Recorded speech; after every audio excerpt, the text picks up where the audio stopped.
Imagine this. You're a waitress. You have dyslexia and barely graduated high school. You've had 22 different jobs by the time you're 23 years old because you keep getting fired or quitting. Then your boyfriend loans you $1,000 to start a real estate company in New York City. You work together for 7 years, building the business. And then he tells you he's leaving you for your secretary and taking the business with him. You're devastated. You're broke. You're 28 years old and feel like a complete failure. But instead of giving up, you get mad. You think, I'll show him. And you rebuild. You get creative. You market like crazy. And 25 years later, you sell your real estate company for $66 million. Then you become a star investor on Shark Tank, investing in hundreds of businesses and becoming one of the most recognizable entrepreneurs in America. Her name is Barbara Corcoran, and she proved that rejection and failure can be the best motivation, that confidence can be created even when you don't feel it, and that sometimes you have to fake it till you make it. Today, Lily and I are diving into Barbara Corcoran's hilarious, inspiring story and brainstorming a business idea you can start inspired by her creative approach. This is Tallie Talks. Let's go.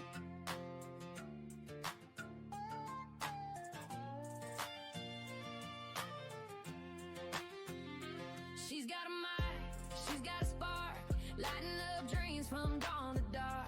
Tallie talks, yeah, she's the voice, asking the questions, making the choice. Young hustlers rising, stories to tell, big ideas where passions dwell. Pull up a chair, grab your seat, let's talk the hustle, let's feel the beat. Tallie talks, yeah, Tallie talks, turning whispers into walks, dreaming big, take the shot. This is the place where dreams get called. Tallie talks, oh, Tallie talks, Tallie talks. Ooh, yeah. Hey everyone, welcome back to Season 2 of Tallie Talks.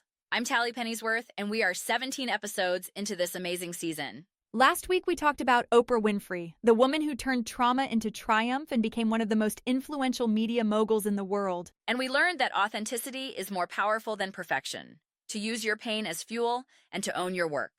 So Lily, welcome back. Thanks, Tallie. I'm really excited about today's episode because Barbara Corcoran is one of my favorite entrepreneurs. She's so funny and so real. Right? I love watching her on Shark Tank. She's tough, but also really supportive, and she tells the best stories. She does. And what I love about Barbara is that she never pretended to be the smartest person in the room. She just worked harder and got more creative than everyone else. Okay, quick question before we dive in. Have you ever had to fake it till you make it? Like, pretend to be confident even when you weren't? Oh, definitely. When I started doing presentations in front of groups, I was so nervous. But I acted confident, and eventually, I actually became confident. What about you? Same. When I started this podcast, I had no idea what I was doing, but I just acted like I knew, and over time, I figured it out. That's totally Barbara's philosophy. It is. Let's talk about how she used that mindset to build an empire. So Barbara Corcoran was born in 1949 in New Jersey, second oldest of 10 kids. Yes, 10. Another huge family. That's becoming a pattern with these entrepreneurs. It is! Barbara's dad was a printing press foreman who sometimes drank too much. Her mom was a homemaker managing 10 kids. They struggled financially. Hand-me-down clothes, tight budgets, the whole thing. So she grew up with very little money. Exactly. And Barbara had dyslexia, though it wasn't diagnosed until much later. She struggled in school, got D's and F's, and barely graduated high school. She always felt dumb. That must have been so hard. It was. But Barbara's mom always told her, "You're going to do great things." And even though Barbara didn't believe it, that message stuck with her. After high school, Barbara went to a local college, got a teaching degree, but hated teaching. So she wasn't meant to be a teacher. Nope. So Barbara moved to New York City and worked a bunch of random jobs. Waitress, receptionist, whatever she could find. By age 23, she'd had 22 different jobs. She kept getting fired or quitting. 22 jobs by 23. That's actually kind of impressive. Right? And then Barbara started dating this guy named Ray Simone who worked in real estate. He said, "You should come work with me. I'll teach you the business." And in 1973, Ray loaned Barbara $1,000 to start a real estate company together. They called it Corcoran Simone. So that's how she got into real estate. Yes, and Barbara was good at it. She was charming, hardworking, and creative. The business grew, but then 7 years later, Ray dropped a bomb. What happened? He told Barbara he was leaving her for her secretary and taking the business with him. He told Barbara, "You'll never succeed without me." Oh, that's so mean. It was devastating. Barbara was 28 years old, heartbroken, and suddenly out of a business she'd helped build. But here's the thing, that rejection became her fuel. So what did Barbara do? She got angry, in a good way. She thought, "I'm going to prove him wrong." So in 1978, Barbara started her own real estate company, the Corcoran Group, and she was determined to crush Ray Simone's company. So she used revenge as motivation. She absolutely did. But Barbara had a problem. She didn't have much money, and New York real estate was dominated by men. Nobody took her seriously. So Barbara got creative with marketing. What did she do? She started publishing the Corcoran Report, a market analysis of New York City real estate prices. It had statistics, trends, neighborhood analyses, and she sent it to newspapers for free. Wait, she gave away information for free. Yes. And here's the genius part. Newspapers loved it because it gave them great content. They'd quote the Corcoran Report in articles. And every time they did, Barbara's company name was in the paper. Free advertising. That's so smart. She created her own PR. Exactly. Barbara also did outrageous marketing stunts. Once, she wanted publicity, so she rented the most expensive apartment in New York, $10,000 per month, which was insane at the time, and held a massive open house with champagne and caviar. The press covered it everywhere. Did she even have a buyer for it? Not at first, but the publicity made her company look successful and high-end, and eventually she sold the apartment. Barbara understood that perception is reality. If you look successful, people assume you are successful. So she was faking it till she made it. Absolutely. And it worked. The Corcoran Group grew and grew. Barbara hired aggressively, trained her agents well, and kept coming up with creative marketing ideas. She made real estate exciting. Okay, so her company is growing. When does it become hugely successful? By the 1980s and 90s, the Corcoran Group was one of the top real estate firms in New York City. Barbara had hundreds of agents working for her. She was doing billions of dollars in sales. That's incredible. And Barbara's marketing kept getting more creative. She created Corcoran University to train her agents. She threw legendary parties where clients and agents networked. She understood that real estate is about relationships, not just properties. So she built a culture, not just a company. Exactly. And then in 2001, Barbara sold the Corcoran Group for $66 million. $66 million from a $1,000 loan. From $1,000 to $66 million. It's one of the best return on investment stories ever. But Barbara didn't retire. In 2009, she joined the TV show Shark Tank as one of the investor sharks. And that's where most people know her from now. Exactly. On Shark Tank, Barbara invests in entrepreneurs pitching their businesses. And she's become famous for her gut instincts, her marketing expertise, and her hilarious one-liners. She's made over 100 investments on the show. And she genuinely seems to love helping entrepreneurs. She does. Barbara says her favorite investments aren't always the ones that make the most money. They're the ones where she helps someone succeed who reminds her of herself, the underdog, the person nobody believed in. Today, Barbara Corcoran is worth around $100 million. But her legacy isn't just money, it's inspiration. She's written books, gives speeches, and tells her story to encourage other people, especially women, to take risks and believe in themselves. What do you think is the most important thing Barbara teaches? I think it's that confidence can be created. Barbara wasn't naturally confident. She felt dumb because of her dyslexia. She got rejected constantly. She was underestimated. But she acted confident anyway, and eventually she became confident. So fake it till you make it actually works? It does. Barbara always says, The difference between successful people and others is that successful people just keep going. She never let rejection stop her. When Ray said she'd never succeed without him, she proved him wrong. When people underestimated her, she outworked them. That's so powerful. And she's hilarious about it. Barbara tells stories about her failures with humor. She doesn't take herself too seriously. That makes her relatable and lovable. Quick reminder, if you're loving these stories about creative, resilient entrepreneurs, you need to check out Blueprints of Power, the podcast my co-host Lily does with Jack and Charlie.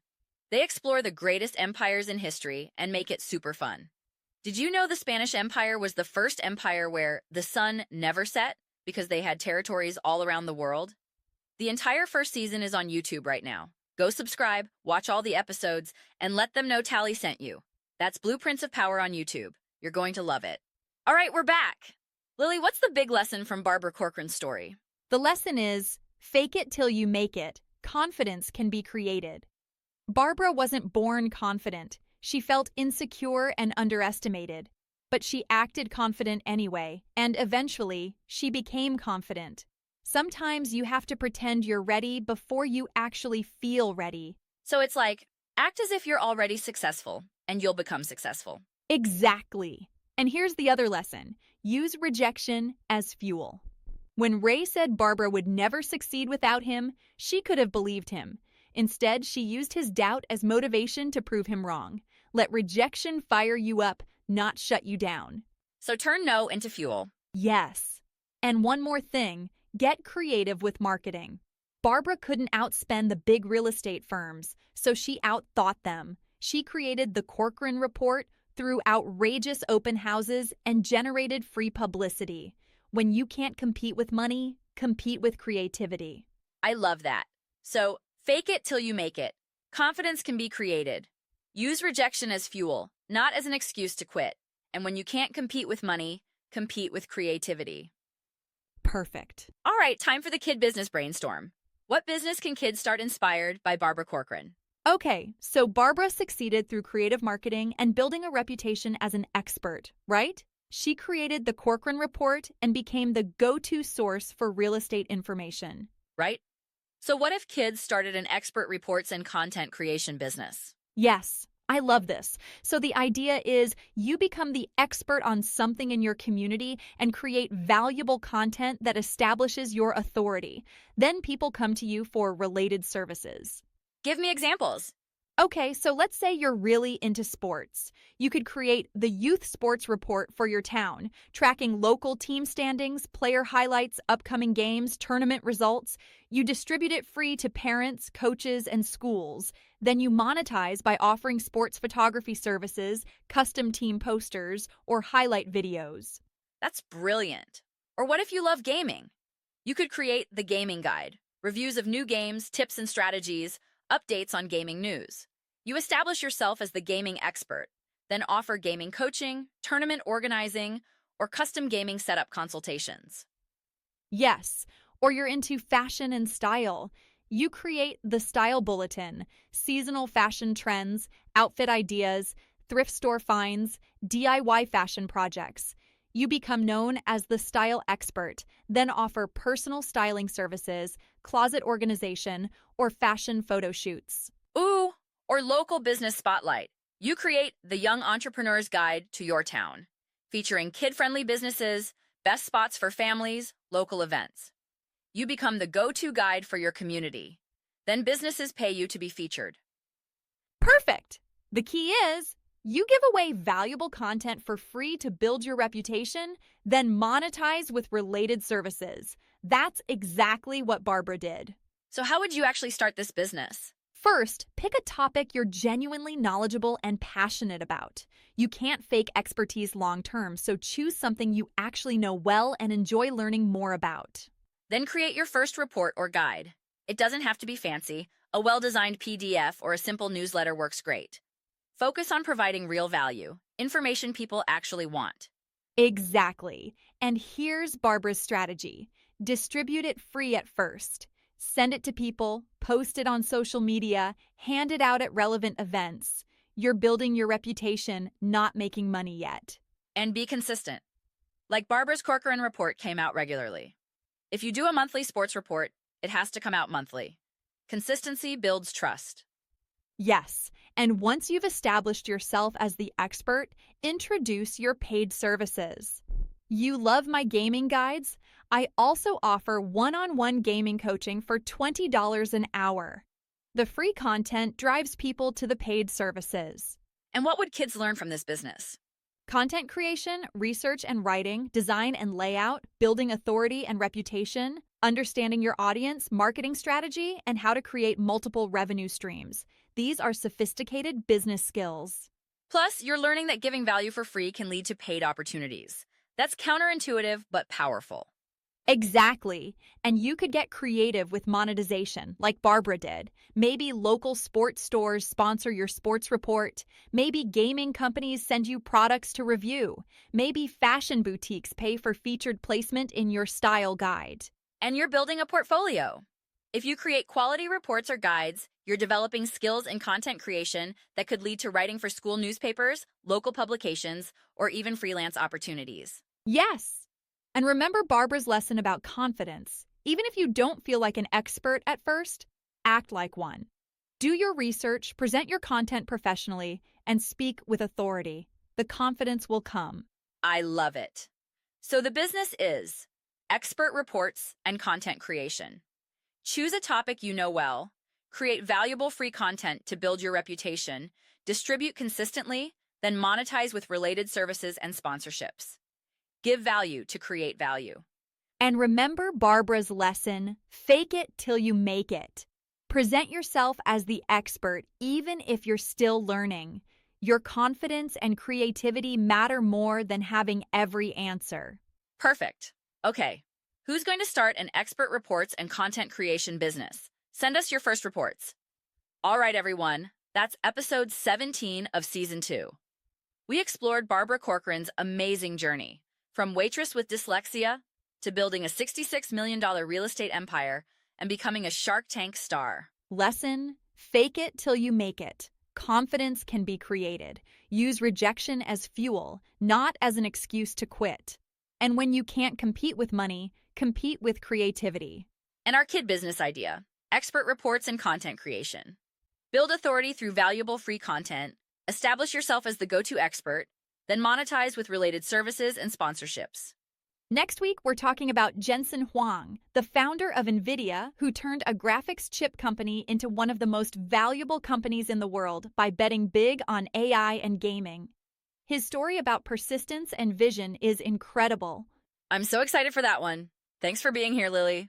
Thanks, Tallie. Barbara's story is so motivating. And thank you for listening. If you loved this episode, share it with someone who needs to hear that confidence can be created. Rate us, review us, and send us your business ideas. We love hearing from you. Because rejection is just redirection, and creativity beats money every time. See you next time on Tallie Talks. Peace out.